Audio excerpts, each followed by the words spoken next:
just because we're us, just because we are in this realm of consciousness, so that it all is our birthright. It is abundance, it is good health, it is wonderful friendships and relationships. All of it is ours to receive should we choose to. So I know for everyone here that they are easily able to release whatever is in the way of that ability to receive and to move into a greater and greater experience of this existence. I am opening, I am opening, my heart is ready to receive. I am opening, I am opening, my heart is ready to receive. Good morning, and we are opening. Good morning. Good morning. So are you open? Because we're open, and you're part of us right now. Welcome to the Center for Spiritual Living, Princeton. We are a loving, healing, and inclusive community which teaches and practices the principles of the science of mind for the well-being and spiritual growth of ourselves and the world. So this morning, we are really fortunate that we have Reverend Dr. Karen Kushner, who's going to be speaking to us today. And Reverend Karen will be speaking on the 7 deadly counterfeit beliefs that block your prosperity. It's funny that prosperity is showing up for us. Reverend Michelle spoke on it a few weeks ago, and it's been very present in our consciousness.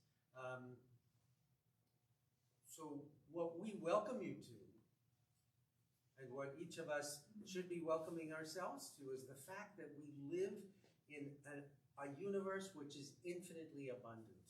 It is simply, everything is available to us, and that's what we're welcoming ourselves to.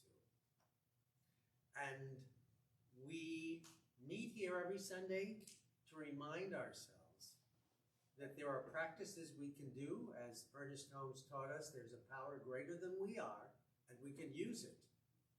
And so that's what we're here for. Next Sunday, March 30th, our practitioner, Susan Niedt, will speak on the topic, Love as a Spiritual Journey, the 3 Faces of Love.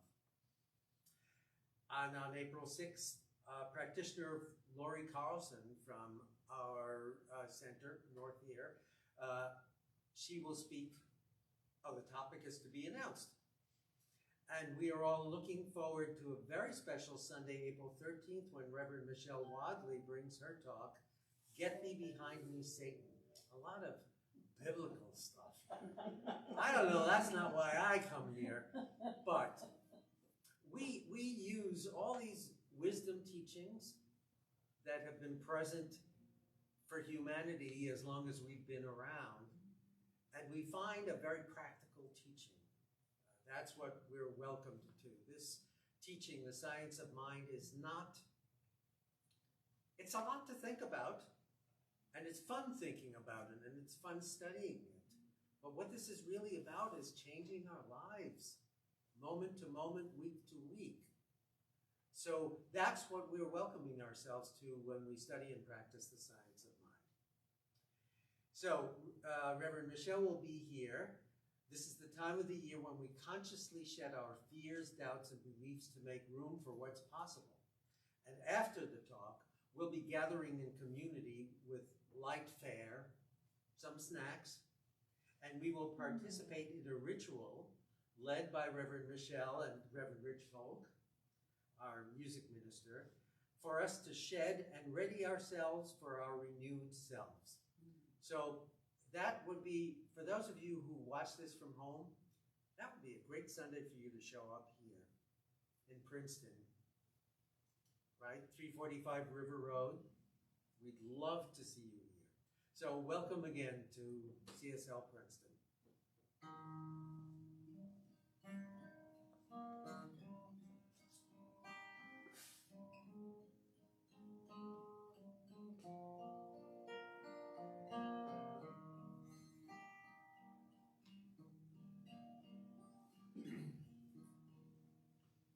In this moment, in this place, I remember who I am. When all fear and worry fall away from me, I open my eyes and see there is only love. There is only love. Love that heals, love that sets us free. There is only love. When I lose myself, when I've lost my way, then I go inside and quiet my mind. I can hear Spirit gently say, there is only love. There is only love. Love that heals, love will set us free. There is only love. There is only love. There is only love. Love that heals, love will set us free. There is only love. There is only love.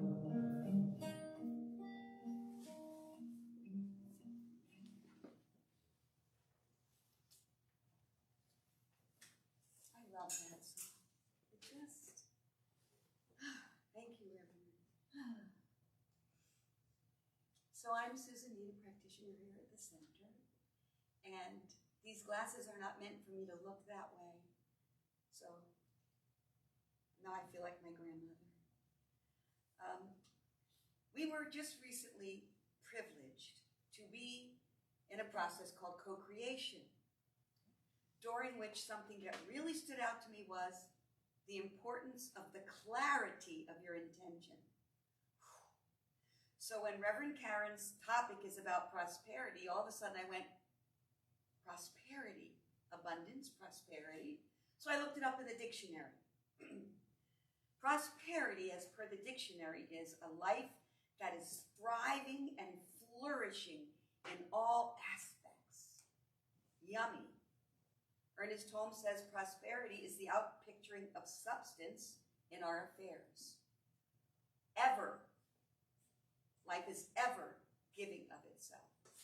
Ever. Eternally. Always. And that is our birthright, to flourish, to thrive. So I'm going to lead you in a guided meditation after, together, one or more, two or more, gathered in its name, will read Raymond Charles Barker affirmation together. So does everybody, oh, actually it's John Randolph Price. I did something else with Barker yesterday and yep, there we go. There's three names, John Randolph Price, Raymond Charles Barker. Sometimes I do this. Yeah? So, anyway, let's read this together. God is lavish, unfailing abundance, the rich, omnipresent substance of the universe, this all-providing source of infinite prosperity is individualized as me, the reality of me. So I invite you, now that you have those words in your thought process, to close your eyes if that's available to you. And find that loving support that you know is ever present and there for you always. The support of your chair, the support of ever-present love. And just live into these words. I, by my very nature, am prosperous. That is the truth of me. thriving and flourishing. What does that feel like? Flourishing. Your birthright to flourish. When you think of flourish, where do you go? Thriving.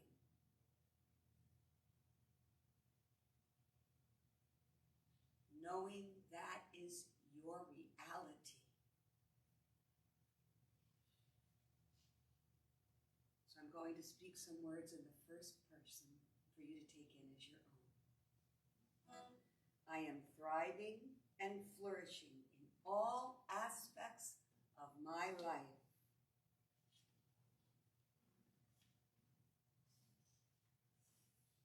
My supply of all good is infinite.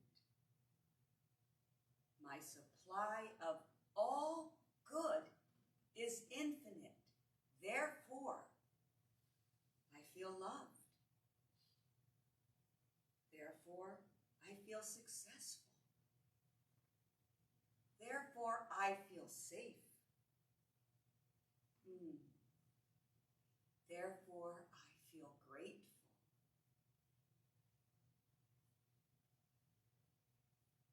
Therefore, I am free. Therefore, I am flourishing.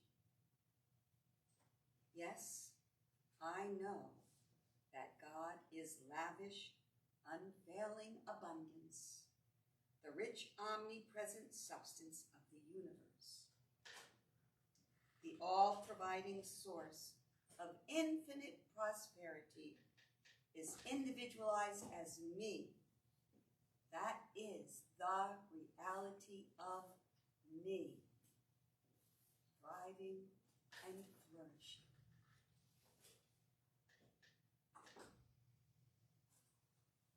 And as we sit here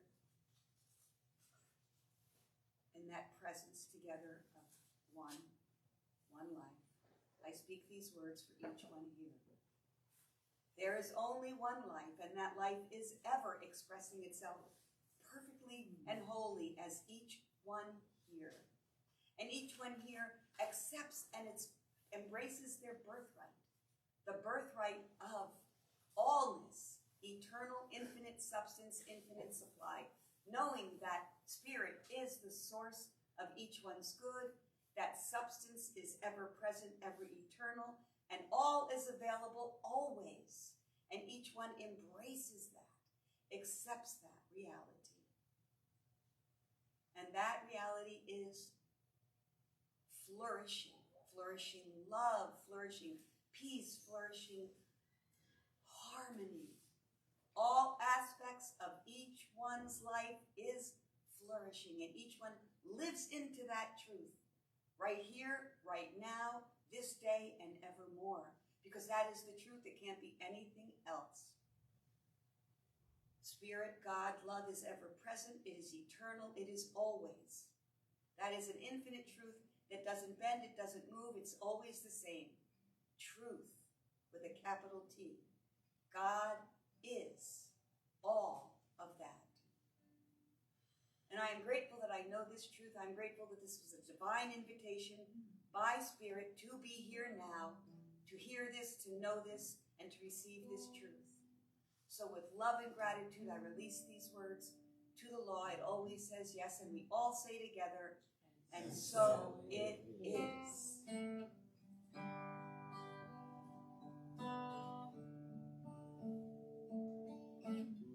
Namaste.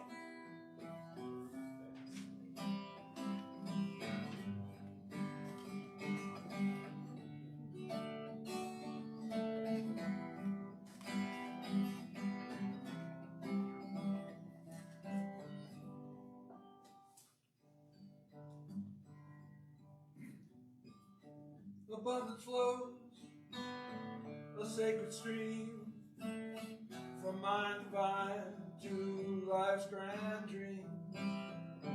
No lack, no loss, just boundless grace, infinite wealth in time and space. I think, I speak, and so it grows, the law of of good forever flows. My thoughts are seeds, my faith is strong. Consciousness sings my will's sweet song.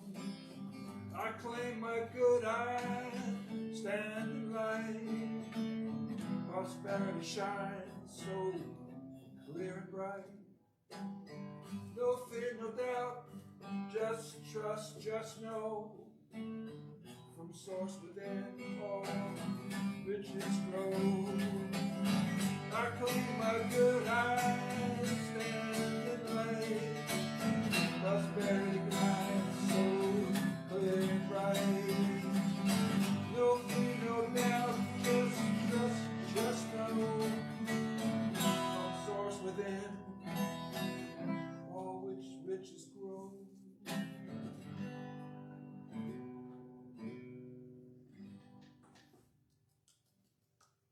And now, it gives me the greatest pleasure known to man to introduce the one and only, the Reverend Dr. Karen Kushner, coming to us from wherever she was, doing whatever she was doing. And you don't want to know. Okay. All right, so I'm glad to be here again. And yes, thank you for the definition of prosperity, Susan, because that's what I'm here to talk about. And for us to remember, as she said, that prosperity is a part of, it's our birthright. In other words, that divine creator, in creating something, also creates everything necessary for its creation to flourish. And that includes us. So why are we not flourishing? Because somehow we've gotten in the way. And we have that gift. The plants, the animals, the stars, whatever, they don't have conscious freedom of choice. They act like they do, but they don't. They just know what their purpose is and they go for it. So it's they're clear. They're clear about how they are going to thrive. And for those of you who have pets, they let you know what they need to thrive. But human beings are unique. And if you go back to the Bible, which apparently there's a lot of focus on in this community lately, in that very beginning of creation, we see that divine creator creating the creepy crawling things and said it was good, and then the big moving things and said it was good, and then it created a human being and said it was very good. Very good. So we're singled out in the divine mind's creation, and what makes us different is freedom of choice, conscious choice. Now, we don't always act like we have freedom of choice, and sometimes we think we are free in our choices, but we're not. And so what we want to do is get the most out of our freedom of choice. And ultimately, the freedom of choice that allows us to experience the greatest abundance and prosperity and joy of life is to agree with God. And some of us are still 2-year-olds going, no. So we want to get clear about what these no's are.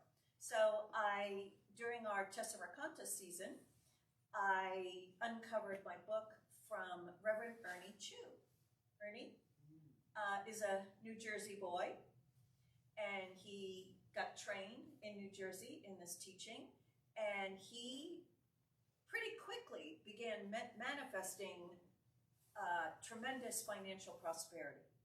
And so that has become his specialty, in a sense, and he would come to our center as well as to other centers and give workshops on financial prosperity. And he eventually wrote this book called Soul Currency. Soul, S-O-U-L, currency. And I have a copy of the book signed by him, and never really read it because I've got a million books.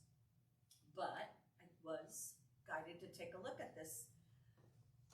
as I felt that the world, right now is concerned about their money. What is the government doing? What's happening? What's the market doing?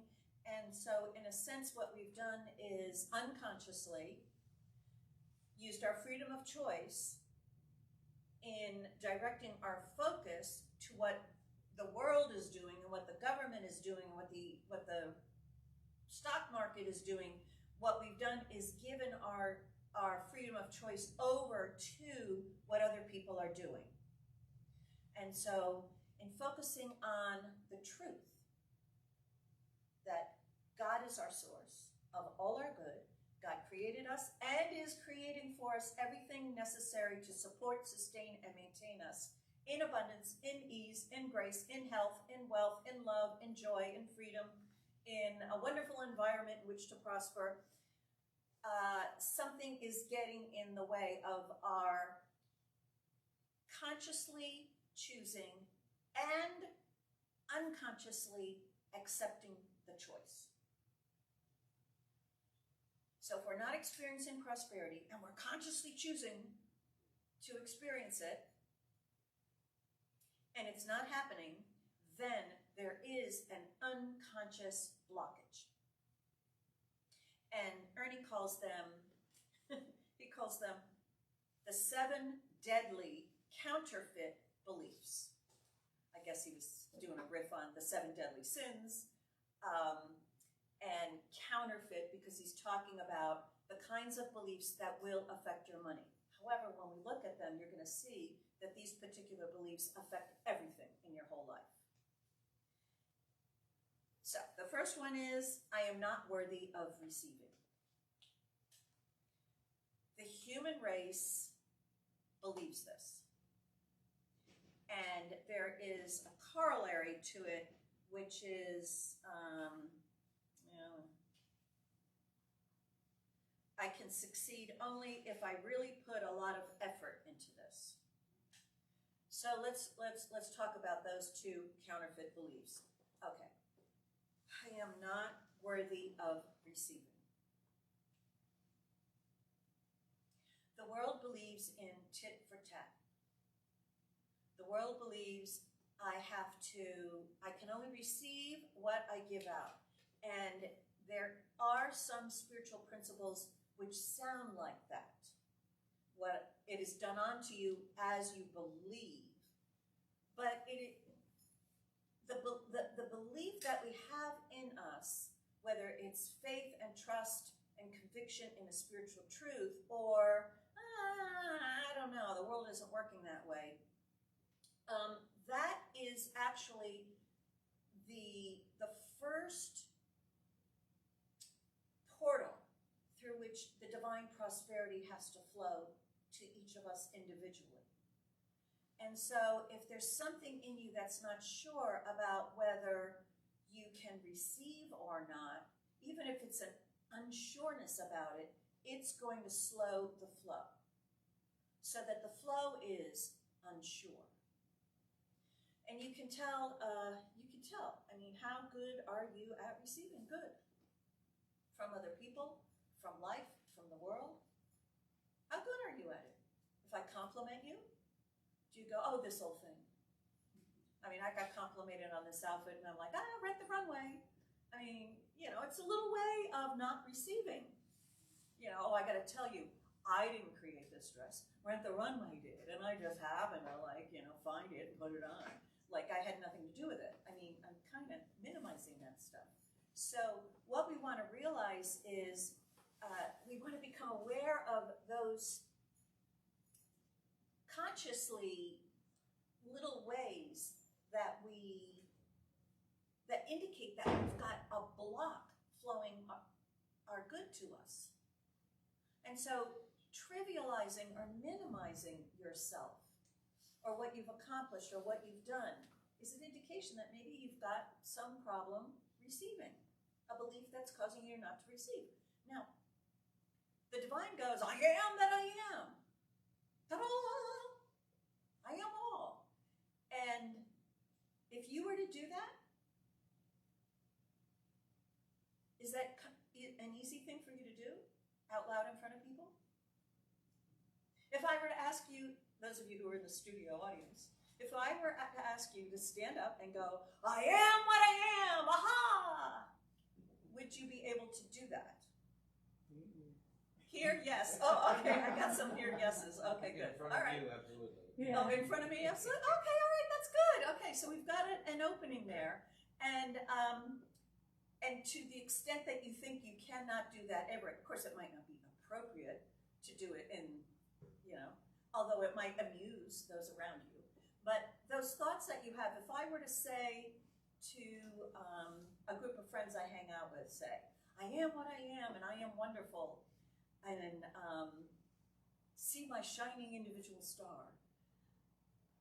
I have a thought that some of my friends might think, who does she think she is? What's wrong with her? And other assorted thoughts. But what we need to realize is, whether they think that or say that or not, those thoughts about me, about what they might say about me, are first in me.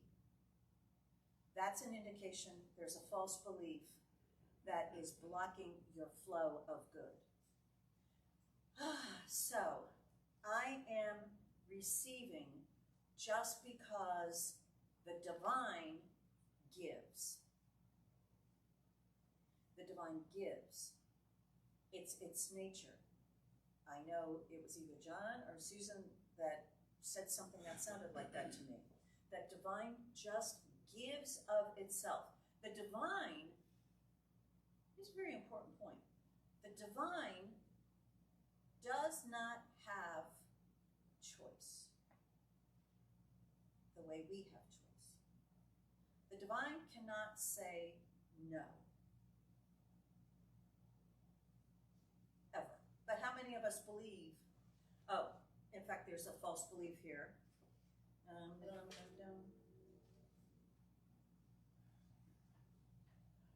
The world, even God, is against me. I used to believe God liked to play jokes on me. Like somehow I was unique and God just loved to set me up for a big ha ha ha ha ha moment that only God understood the joke. But I actually believe that, and so I kind of adopted a self ha ha ha kind of experience for myself to go along with God. I'm just here for God's laughter. But that too will block that flow, to believe that life is against you in some way, so that there, I'm taking a course right now on some aspect of Carl Jung's work, and it's with some of his quotes, it's clear that Jung, for some reason, really believes in evil. And it doesn't make sense to me, because if you read it, just about everything else he writes, it sounds like he knows our teaching, or like Ernest Holmes just stole his teaching, which Ernest Holmes admits, I just took it from everybody else and synthesized it. So, okay. But that belief in evil, or that someone or something is against you, is spiritually impossible. Because a house, another Bible quote coming, a house divided cannot stand. There is no way that the universe could be what it is if there was a part of the universe that was in opposition to the rest of the universe. There can be nothing in God that is in opposition to God. It is impossible. All of God is all for I am that I am. There is no me in I am that I am. There is no not in that. I am that I am. It is a positive force, and that is the only force in the universe, and it is the only force in our lives. We've got to believe that. The only force in my life, the only energy in my life, is the power for good. It is I am that I am. In Judge Thomas Troward's analysis of this, and he's very theoretical, whatever, as much as Jung is, he says that the appearance opposition, that the appearance of negative energy or a negative force is a denial or the absence of acknowledging and allowing the positive force of the universe, which is love. Love.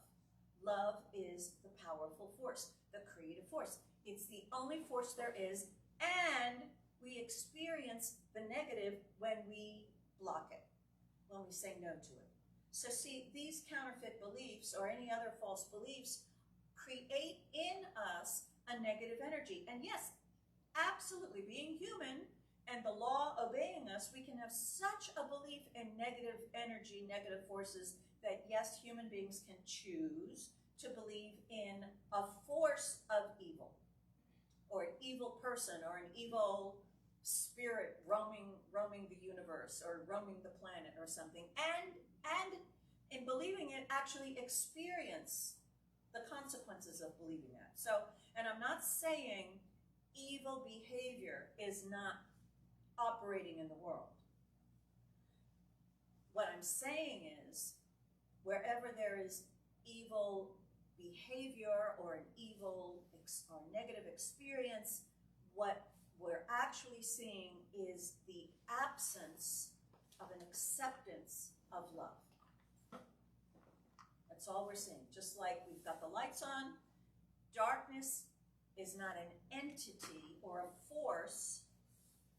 It is the absence of light. The same thing with love. Wherever we see not love, it is just the absence of the turning on of the recognition of love. And so that's what our false beliefs do. That's the only reason why we call them false beliefs or even focus on them at all, is because they're turning out the light of love in our worlds. And it is when we're in darkness, it's a very real experience, right? I mean, I woke up in the middle of the night and I needed to attend to something, and it was dark. And so I'm feeling my way to where I want to go. I could have turned on the light and made it easier for myself, but why do that? Because I've got, right, a false belief. I can only succeed if I really put a lot of effort into this. So my objective was to succeed in handling a biological urge, and let me put a lot of effort into it by not turning the light on and, you know, feeling my way there and try to avoid stubbing my toe or whatever. That light and the love is always there, and love is the only force. So it cannot spiritually be the truth that anyone or anything is against you or is working in opposition to you, that there's no need for it, and that it really, even though you might be experiencing it. I mean, I worked for someone once who decided at a certain point that she was against me, but that was just her belief system and the way that she operated. And I wasn't in this teaching at the time, but I was definitely divinely guided in how to handle that scenario, so that I was released and taken away from her and her influence in my world. She was my boss at the time. So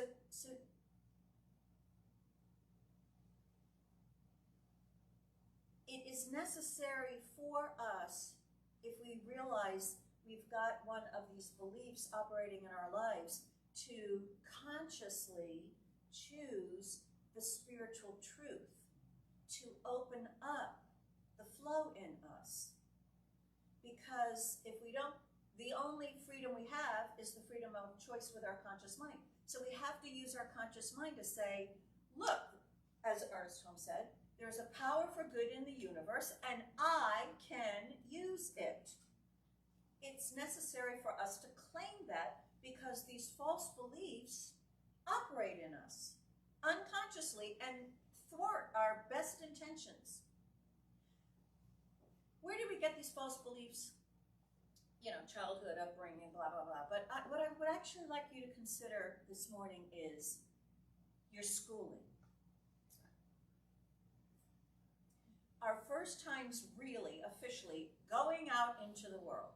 here we were in this little cocoon of home, which may have had its own problems, right? But sent out, for me, first grade was my first go out into the world. I really I wasn't allowed to really hang out with the kids in my neighborhood before that. Again, my parents' issues and fears, whatever. But there I was in school, and wherever you were in school, just think about what was it you were taught about your good, receiving your good in school. I'm just loving the faces here. I mean, what were you taught? I mean, think about it. You had to get an A. You had to get an A. And how did you get an A? What did you do to have to get an A? Work hard, work hard. Work hard? Was that it? Was it just working hard that got you the A? Make the teachers happy. Make the teacher happy. Give the teacher the answer they wanted. And right, for some teachers, you might have to get them to like you. Did any of you have somebody in your class who was a teacher's pet? And so some of us came up with the belief, oh yeah, some people can get good and some people can get, now I hate to say this, but in my practitioner training course, so we're talking major adult here, there were two people, God bless them both, who in the opinion of me and my friends were stupid. God bless them. Why did we think they were stupid? Because my teacher loved them. And we all, my friends and I, were so much smarter. And we had such a better grasp of the material than they did. But it was so clear that my spiritual teacher loved these two people, husband and wife. And so we scapegoated them. They are the loved ones. The way that we could tell this is, if any of us were to ask a question, we would get shot down or get a face or something. But if either of them asked a stupid question, he would just beam at them and give them a loving answer. Okay, now you realize it's me talking here. Who knows what was really going on? But that's how I experienced it.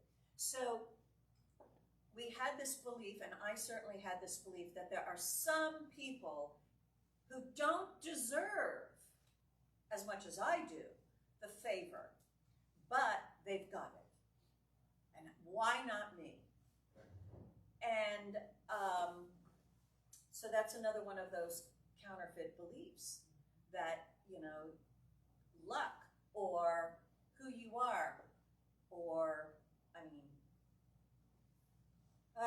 here we are in practitioner training. There's a bunch of us are all in agreement about this, about these two people. But happily for me, at a certain point, I decided to question my judgment of them. And I took a step back and I said, okay, I'm jealous. I want what they have. They have my favorite teacher's favor, and I don't. What belief do I have that is causing my teacher not to smile upon me? Maybe it's all this judgment and criticism of these other people that's somehow blocking my good in every area of my life. So I actually began doing spiritual mind treatment for myself, claiming I am the loved one. Because that's what we said about these two. They're the loved ones. Oh, the loved ones. Oh, the loved one. I'm like, well, I want to be the loved one. And so I began treating that I am the loved one. And whether it affected my teacher's attitude toward me or not was less important to me than to believe I'm the loved one. Because in judging these other people, what I was unconsciously saying was, they're loved and I'm not. And who wants to believe that? You don't want to believe that. You're the loved ones. You're the loved ones. It's spiritually healthy to believe that, and it's a spiritual truth because the divine created you and the divine loves you. You're the loved one. but it needs to be consciously claimed. So I began claiming it, and I noticed things in my world changing. I got onto the loved ones list when I began studying for minister training. I did. My teacher started acknowledging me and saying some nice things about me, really good things. And these two loved ones became good friends of mine. That I hadn't planned, that I had not expected. So we've got to open up our awareness and seek out these beliefs that are blocking our flow of money, seemingly, but it's blocking the flow of all our good, not just money. So let me make sure I've got all these false beliefs, all right? I am not worthy of receiving. We talk about this so much. I am loved, lovable, and loving. I accept my good. I accept my money. I receive my good. There's no end to how much you have to do that because the world does not agree. And I can succeed only if I really put a lot of effort into this. This can come out as an experience and a consciousness of struggle. Is your life hard? Do you have to do a lot of things that don't work in order to get your good of it working? Just look at your experience with technology. Remember in the good old days when the VCRs and the time change happened? Like the best way to handle changing the clock on the VCR was just wait 6 months. Then it'll be right again because there was just no way you could learn. So the human race believes that life is a struggle. The particular ancestry I had, that particular ethnic culture, had a belief you work really hard and then you die. There's a belief to run around with, right? But I realized that was in me, and I'm like, okay, let me change that.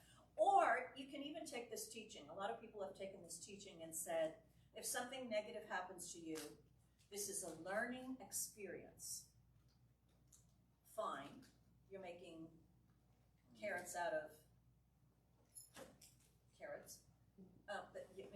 That's a good thing. But watch if you're feeding a belief that I can only receive my good through a problem. That I always have to have learning experiences in order to grow or thrive or prosper. Because you don't have to have problems in your life. But the human race believes in struggle, so problems show up, and there we have it. I remember years ago, I was a minister here, so it wasn't that long ago, but I started realizing life is easy. Life can be easy. Life is easy. And I got that little button from Staples that you press, and it's a little red button, you press it, and it says, that was easy. And I got that to illustrate it for the class I was teaching, so it was a write-off if I made enough money to write anything off, which at that time I didn't. But anyway, I got it for the class, but I keep it. That was easy, because that belief that I got from school, you gotta struggle, you gotta work hard, was still operating in me. And life is meant to be easy. When we agree with God completely, it's easy. But there we go. Another false belief, I need to be punished. So, we've got an entire Old Testament that teaches us about the law of cause and effect. What you give out, you get the consequences. We call it karma. In fact, there's another belief in this list called my circumstances are a result of bad karma from a previous life. So to me, it's the same thing. I need to be punished for what? Either something I did in a past life, which I can't remember, but oh my God, it was bad, I'm sure. Because I have this belief that there's something bad in me. And we can see how we were raised and how schooling taught us our punishment was failure if we didn't conform. Or I remember one time, 5th grade, I did not do my homework. first time. I mean, I was like perfect little girl, blah, blah, blah, and I was very conscious about not doing my homework. I didn't do it. Well, Sister Julia could not accept that this favored child that I had been in that particular class didn't do her homework. And so she just took me by the shoulders and just shook me. Yeah. And I remember just going back and forth like this. It came to me as I was driving here that, she's just shaking, because I mean, what do you do when you're being shaken? But what I remember about the whole thing was something in me wouldn't give in. I didn't do my homework. Deal with it. Of course, I did my homework ever since then, because who likes getting shaken? So I dealt with the consequences, and I complied from that point because I didn't like the consequences. But what we need to really realize about this whole thing is we're allowed.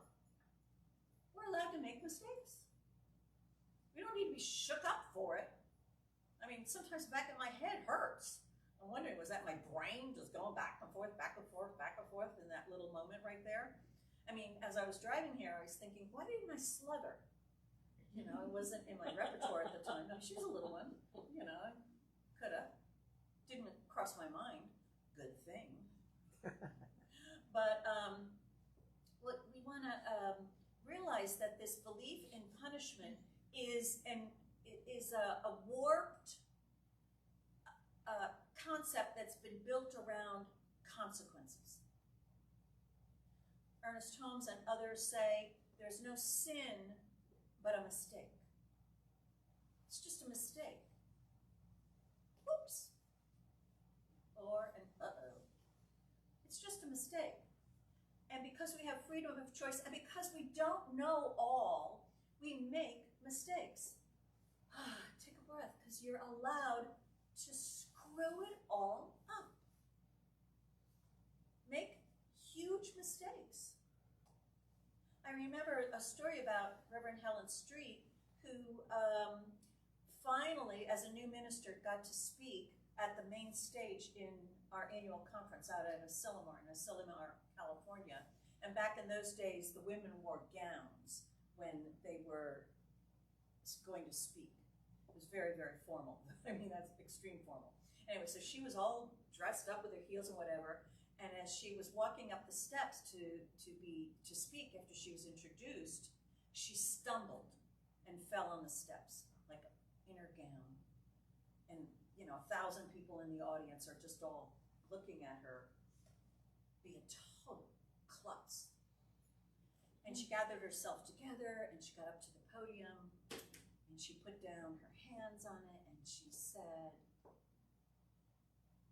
"And what you are thinking of me right now is what you think of yourselves." Instant reversal of the whole situation. And she was a most beloved speaker. Most beloved speaker. Always coming from that slightly different point of view. But see, that's what we need to realize, is that we're the only judge of ourselves, and there's no need to punish ourselves. And if you experienced punishment and continue to experience punishment from the world, what you first need to do is to stop punishing yourself. And many of us, from our upbringing and school, internalized that authoritarian voice that punished us. So we punish ourselves. How many of us live with guilt all the time, so that we're either feeling guilty or we're doing things in order to avoid feeling guilty? And so that's just a clue that there's a belief that we believe in punishment. And so what we want to realize is the divine doesn't punish us. The divine is just showing us the impact of our beliefs in our world. That's it. If we make a mistake, we just think about, what was I believing when I made that mistake? And I can consciously choose to change it, blah, blah, blah, blah. But we rarely think about that, right? We just accept the punishment. You can certainly accept the punishment in the moment, but you don't have to continue being punished. So do your jail time or your timeout, whatever it is, but in that timeout time, examine, what am I believing? And what's the spiritual truth? Okay, unconditional love, right? God unconditionally loves us. So we got that one, we got that one, we got 1, 2, 3. Nothing I do is good enough. Anybody got that? Yeah, you learned that one from school or parents. Right? Did any of you have someone in your world that when you stack the dishwasher, they come along and rearrange it? I'm the rearranger. I'm the rearranger. I'm a rearranger. I'm the rearranger. Yes, I ushered last night. There's a way to do it. So it's good to know if you're the rearranger. I was ushering last night, and there was one gentleman, God bless him, that I choose not to usher with when he's there because he likes to tell you how to usher. So when I saw him coming to team up with me, I volunteered to go and help out on the other side of the room. And then the woman who was with him came over to me at a certain point and said, he said to me that I put them in the wrong seats and that I need to fix it. And the thing is, they're in the right seats. And I'm like, yeah, that's why I'm here with you there. Go back to that. So, so you may have that experience. Nothing you do is ever good enough, but you need to claim, look, it's the best I had, maybe, if I was in the mood, it's the best that I had to give, and also, I'm good enough for God. I got created, and I'm loved. There it is, deal with it. But anyway, you got to do some spiritual work. We got the bad karma one. I think there's one more, and then we'll be done. My spiritual assets aren't valuable, no matter what Ernie or anyone else says. I am not enough. And that is also a human race belief, big time. Because, look, this is where it comes from. Think about it. Without asking for it, without doing anything,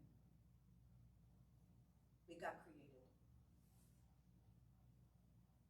And we're given all this for nothing, free. A mind, a heart, a body, an environment, other people, free and clear. We were just given this gift of life. Whether we value it, appreciate it, like it or not, all this good just given to us before we could even become consciously aware of it. I mean, we're in a womb, and our whole body is getting created, and we're doing nothing. And we emerge into this world, and people apparently took good enough care for us to be here now, right? For nothing. How could we ever repay this gift? We can't. And we're not asked to. But I think that's where that belief, I'm not good enough, comes from. I can never repay the blessing I have received by being able to wake up this day. I can't repay it. Even if I make a whole total mess of it, I was given it. That's a gift, unconditional. And so, back to receiving, we want to receive the gift. Just receive this gift of life. And realize that that whole concept of I'm not good enough or I am good enough, good, bad, that whole concept of good or bad, that whole human concept of measuring oneself or comparing oneself is absolutely, completely and totally meaningless. Life is. Here we are. Do what you want with it. No questions asked. Nothing held against you. Get to try again tomorrow. It doesn't matter. You're loved. And you keep getting this life. Every moment. So with that thought, let's move to Reverend Rich. That's up. Let us contemplate that thought.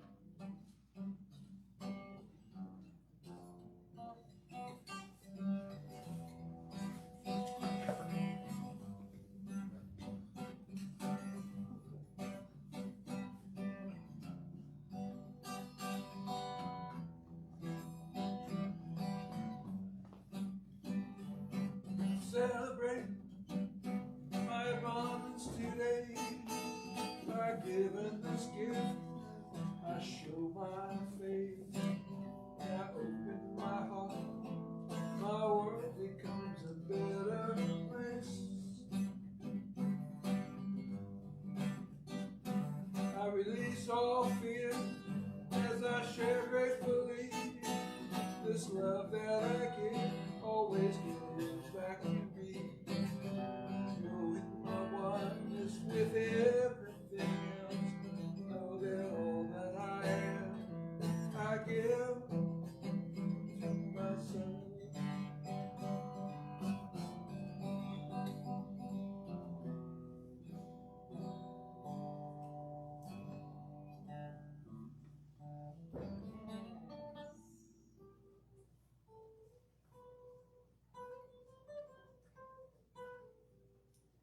Reverend Karen. You know how sometimes something just clicks? But it brought such a feeling of overwhelming gratitude, just knowing the gift that I am. Thank you, Reverend Rich, for the music. So I feel compelled to read the affirmation by, which one was it? John Randolph Price. Again, because we're all flourishing. We are all flourishing. And it's free. It's a gift. God is lavish, unfailing abundance, the rich, omnipresent substance of the universe.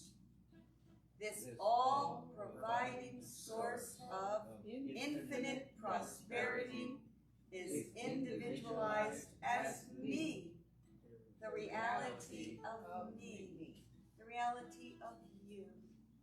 So thank you, Reverend Karen, for the message. Thank you, everyone, for being here. And this is our gratitude ritual where you get an opportunity to support us in a way through money, which we also know is a substance of energy of God. And we are grateful for all that you do and all that you give.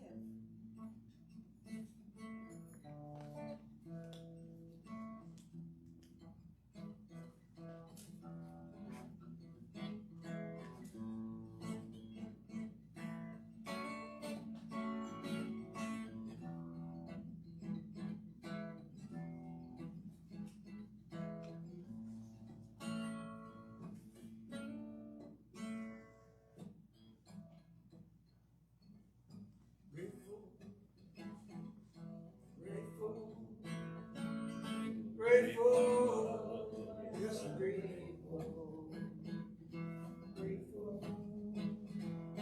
grateful, grateful, yes, I'm grateful.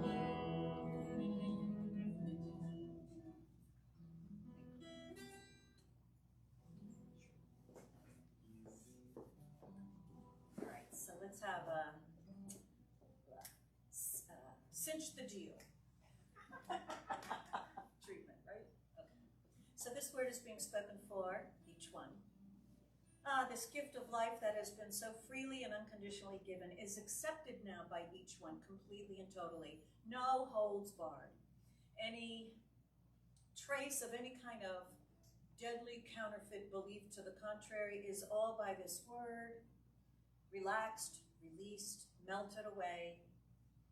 It no longer has any hold on anyone, because the only thing that has a hold on anyone is the power of love. Love, completely, fully recognized, accepted, and embodied, is freely flowing in every detail of each one's experience, as well as in every aspect of each one's consciousness. Each one is prosperously living this life as the divine has designed it, and is receiving all the blessings that the universe wants to give to each one. Each one is recognizing these blessings, accepting them, experiencing them, using them in good favor, because each one is enough. And the universe is conspiring in the favor of each one. Each one is the loved one and accepts it in every aspect of life. And I am grateful that this is the truth. And I release this to that loving law, knowing it does it all just because it was said so. And I said so, and so it is. So it is. That's the way it is.